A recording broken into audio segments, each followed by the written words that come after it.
Retour à Ouagadougou où j'aimerais vous présenter Lamis Prendil. Cette Maroco-libanaise au grand cœur a choisi de travailler dans l'humanitaire afin de lutter contre la malnutrition et de faciliter l'accès aux produits nutritifs dans certaines localités. Lourde mission pour cette femme de terrain qui préfère aller à la rencontre des gens plutôt que de rester dans un bureau. Regardez.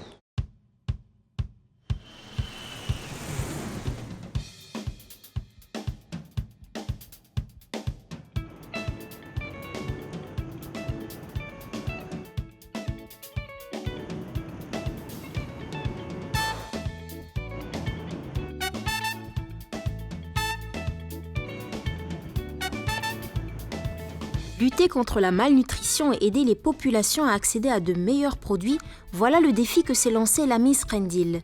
Presque toujours sur la route, l'ingénieur de formation a trouvé un moyen de combiner ses connaissances et son amour des gens. Aujourd'hui, elle doit se rendre à Yagma, une localité isolée située en périphérie de Ouagadougou. On va à Yagma, c'est à quelques kilomètres de Ouagadougou. C'est en zone non lotie, c'est assez reculé, donc zone non lotie, il n'y a pas d'électricité, route en mauvais état, et on va dans une école-collège en fait, où on essaye de mettre en place un partenariat autour de l'éducation nutritionnelle. L'objectif c'est de permettre aux enfants d'être acteurs de leur changement alimentaire, nutritionnel, donc on leur apprend via des jeux comment bien manger. On s'adresse à des enfants entre 5 et 12 ans. L'idée, c'est qu'ils aient un impact sur leur communauté et leur famille. Avec le soutien d'une ONG, l'école a procédé à quelques aménagements pour améliorer les conditions alimentaires de ses élèves. C'est là que Lamis Prendil intervient. Sa tâche consiste à donner des cours d'éducation nutritionnelle aux enfants pour prévenir carences et troubles alimentaires. Accueillie par l'un des responsables, elle commence sa visite par la cuisine de l'école. Servir des repas nourrissants aux élèves à prix très accessible est l'un des aspects du programme auquel participe Lamis. L'établissement dispose également d'un potager entretenu par les enfants à tour de rôle. Le but de cette activité est de leur apprendre à mieux se nourrir tout en les initiant au respect de l'environnement. Il faut que les enfants sachent d'où vient la nourriture pour aussi respecter la nature et comprendre, on va dire, tout ce processus d'alimentation. Ça, c'est vraiment dans une optique pédagogique. Et après, par exemple, typiquement, là, vous avez un papayer. Donc l'enfant, quand il mange de la papaye, il va juste voir les morceaux dans son assiette. Là, il va voir que ça pousse de l'arbre, que ça prend combien de mois ça prend, qu'ensuite on lui apprend que dans la papaye, il y a de la vitamine A, on peut utiliser les feuilles pour soigner certaines maladies, etc. Et donc en fait, il voit tout ce processus de développement et c'est pas juste je viens, je m'assois, je mange. Lorsque s'achève la tournée du potager, Lamis se dirige vers l'une des classes où elle doit donner un module de nutrition. Le cours est dispensé devant une cinquantaine d'enfants. La jeune femme commence par leur expliquer le but de sa visite avant d'attaquer les choses sérieuses. Alors moi je parle un peu moré, donc la fibala, c'est ça? Vous savez c'est quoi bien manger ou pas? Alors qu'est-ce que c'est?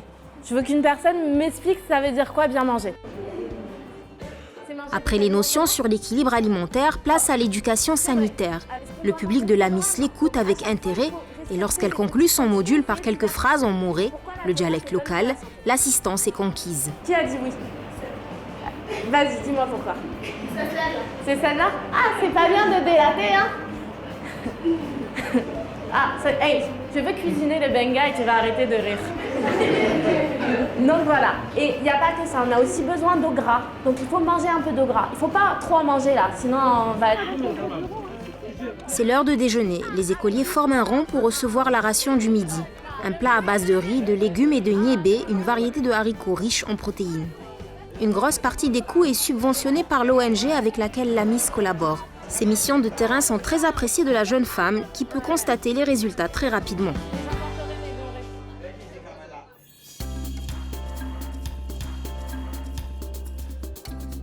Retour au centre de Ouagadougou où se trouve l'une des usines partenaires d'Icône, la coopérative dirigée par Lamis.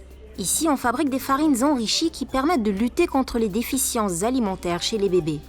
Nous nous trouvons dans l'unité de production des farines. Sur place depuis 4 heures du matin, les ouvriers assurent la continuité du circuit. Broyage des matières premières, incorporation des suppléments vitaminés, réduction du mélange en flocons, puis en farine, et enfin la mise en sachet. Je dirige une coopérative ICON d'entrepreneurs sociaux sur 9 pays d'Afrique, dont l'objectif est promouvoir la bonne nutrition. Et Madame Zoundi, avec la Sodepal, fait partie de cette coopérative. C'est un des membres fondateurs. Et en fait, l'objectif, c'est vraiment de promouvoir les produits café parce que c'est des farines infantiles, des biscuits enrichis pour la bonne nutrition en Afrique. Et ça rentre directement en lien avec tout ce volet d'éducation nutritionnelle. L'objectif, l'Afrique, c'est zone rurale, zone urbaine. Il y a de la malnutrition partout, que ce soit en zone rurale ou en zone urbaine.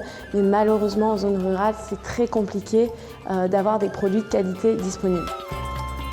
Accessibles, ces mélanges sont conçus pour combler les besoins alimentaires des enfants tout en mettant en avant l'agriculture locale. Dynamique et ayant le sens du relationnel, la Miss Prendil ne passe que très peu de temps à son bureau. Celui-ci lui sert surtout à faire le point avec ses collègues avant de reprendre la route. Arrivée au Burkina il y a 4-5 ans, elle est passée d'une fonction très carrée à un poste de responsabilité dans l'humanitaire. La vie a voulu qu'on me propose l'opportunité de diriger ICON. Et en fait, c'est vraiment mon élément parce qu'effectivement, il faut avoir cet œil technique de nutrition, conservation des aliments, etc. Mais c'est surtout de l'adaptation aux cultures, comprendre les autres, écouter les autres, aller sur le terrain. Moi, je ne suis pas faite pour un bureau, hein. Donc du coup, là, je m'y retrouve vraiment. En plus, on est sur 9 pays. J'aimerais bien faire des ponts avec le Maroc aussi. Ce petit bout de femme s'est senti dans son élément dès lors où son travail a servi à faciliter l'accès aux produits nutritifs dans les zones enclavées. Tout cela n'aurait pas été possible sans la confiance que lui a témoigné le président de la coopérative. Alors, on a eu la chance effectivement de tomber sur elle. D'abord, elle avait travaillé sur ce qui est du commerce, disons de l'entrepreneuriat social. Elle avait déjà travaillé là-dessus. Elle avait aussi eu l'occasion de participer à une des activités, les premières activités avant même la création de la coopérative. Elle avait participé au nom d'une autre entreprise où elle travaillait. Et troisièmement, les chantiers que nous avions, qui sont la mise en place d'une marque collective, la mise en place aussi d'une plateforme de commercialisation, ce sont des chantiers sur lesquels elle avait déjà eu de l'expérience. Je pense que tous les membres ont apprécié la qualité de son travail. Et surtout ce qu'elle a fait en si peu de temps. C'est vraiment de ça qu'on avait besoin pour que la coopérative avance. Lorsqu'elle n'est pas en déplacement, la Miss Prendil n'hésite pas à prêter main forte sur des opérations caritatives. Aujourd'hui, elle a rendez-vous avec Seynabou, une amie restauratrice pour une mission bien précise, confectionner des douceurs à destination d'un orphelinat. Heureuse de se voir, ces dames ne perdent pas une minute. Au programme, croissants, gâteaux et petits pains. Aidée de l'un des pâtissiers, la Miss et Seynabou débutent par les viennoiseries.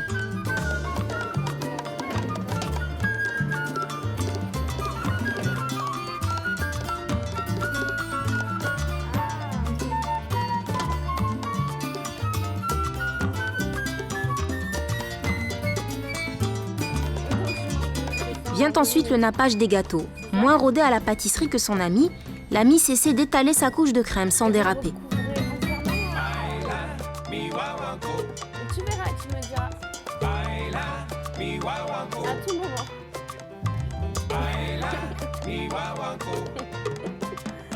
Une fois les gâteaux terminés, il faut s'occuper des petits pains. Sortie du pétrin, la pâte est divisée en plusieurs boules sur lesquelles il faudra faire des incisions. Le geste hésitant au début, la Miss finit par se jeter à l'eau. Il en reste encore une centaine à préparer. D'un commun accord, elles ont décidé de reproduire cette opération chaque semaine. Ce sont les enfants qui vont être contents.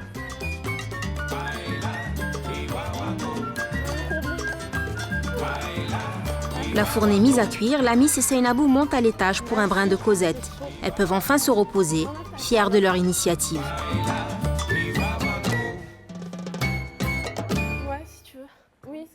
Seynabou le fait souvent. Elle donne souvent de la nourriture aux personnes nécessiteuses. Moi, c'est la première fois que je fais ça avec Seynabou, mais dans le cadre de mon travail, on est en train de mettre en place des projets d'éducation nutritionnelle parce que d'une part, effectivement, il faut manger, mais il faut aussi savoir manger.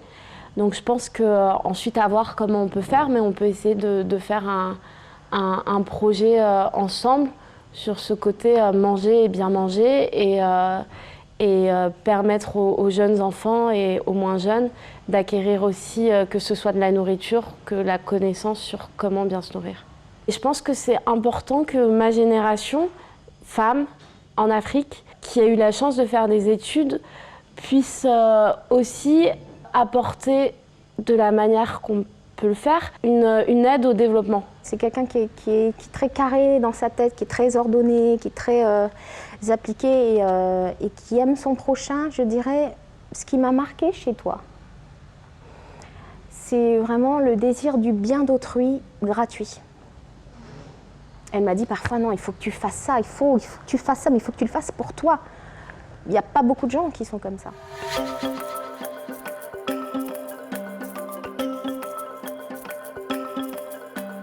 Tombée amoureuse de Ouagadougou dès son arrivée, la Miss Prendil a fini par en connaître tous les coins et recoins. Parmi ses lieux de prédilection, Bazoulé, un endroit connu pour sa mare aux crocodiles. Les gens viennent de loin pour les voir. Considérés comme sacrés, ces animaux sont nourris de poulets vivants et se voient enterrés en grande pompe à leur mort.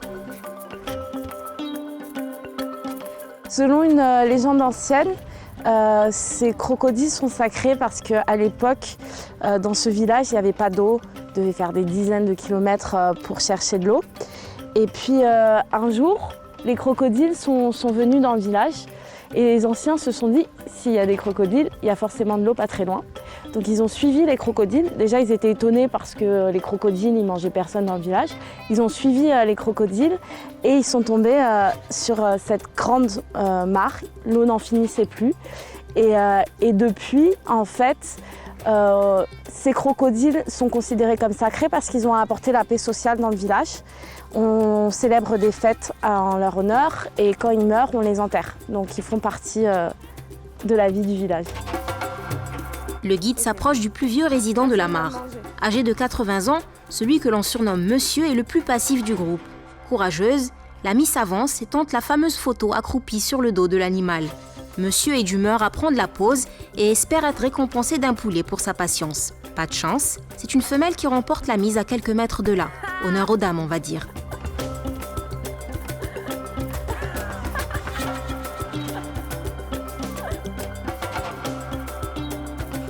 J'aime beaucoup parce que ça me rappelle un peu mon enfance quand ma mère elle m'emmenait à Jamalafna voir les serpents et qu'elle me challengeait avec le cobra autour du cou.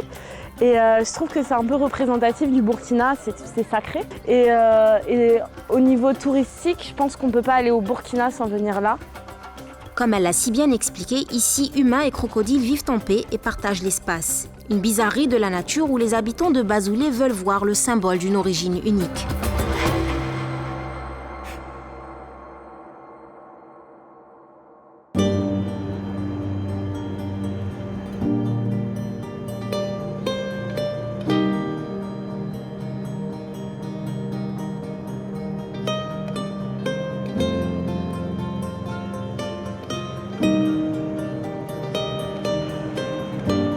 La semaine à Ouagadougou s'achève sur une note mythologique. À l'occasion de la Journée internationale du conte, une compagnie d'art a décidé de revisiter les légendes du pays. Nostalgique, le public a répondu à l'appel. Chez moi, un pays Moussi, le conte est utilisé pour éduquer, pour communiquer, pour rendre justice, pour dénoncer. Et c'est à travers le conte qu'on conseille l'enfant, c'est à travers le conte qu'on critique l'adulte sans pour autant l'indexer.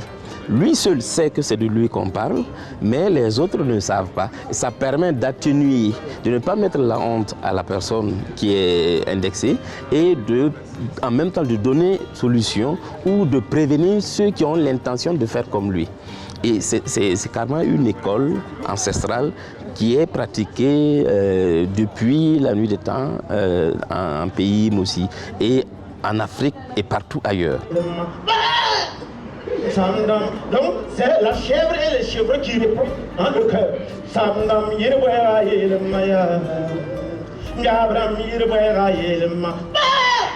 Maintenant, le bouc, il regarde l'hyène qui me dit, il faut les enfants là, taisez-vous. Depuis ce matin, vous avez réclamé à manger. Je vous ai donné 2 lions. Sur scène, les conteurs rivalisent d'humour et d'éloquence pour décrire l'humain dans sa sagesse comme dans sa folie. De la partie, la Miss ne manque pas de faire le parallélisme avec les contes de son enfant.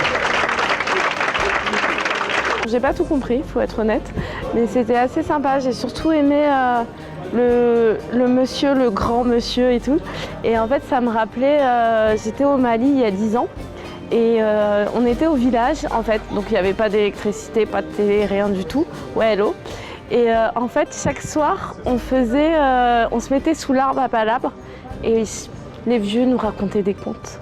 Notre culture africaine est pour moi basée sur cette tradition orale. C'est un socle et c'est ça aussi qui nous donne cette force, je pense, d'arriver à communiquer entre différentes cultures, différentes ethnies. C'est pas que les contes comme on a pu voir ce soir, c'est au-delà de ça. Moi j'ai certains souvenirs à Meknes, du coup dans la cuisine familiale, avec ma maman, mes tantes, qui m'apprenaient en fait à cuisiner. Et derrière chaque ingrédient, chaque recette, il y avait toujours une histoire et toujours des éclats de rire. Et je pense que sans cette tradition orale, on ne serait pas qui on est aujourd'hui. Culture croisée, partage, don de soi. S'il fallait définir le quotidien de la Miss Prendil en quelques mots, ce serait certainement cela. Construire des ponts a toujours été un credo pour cette globe-trotteuse qui a fini par orienter ses choix de vie en faveur de sa cause.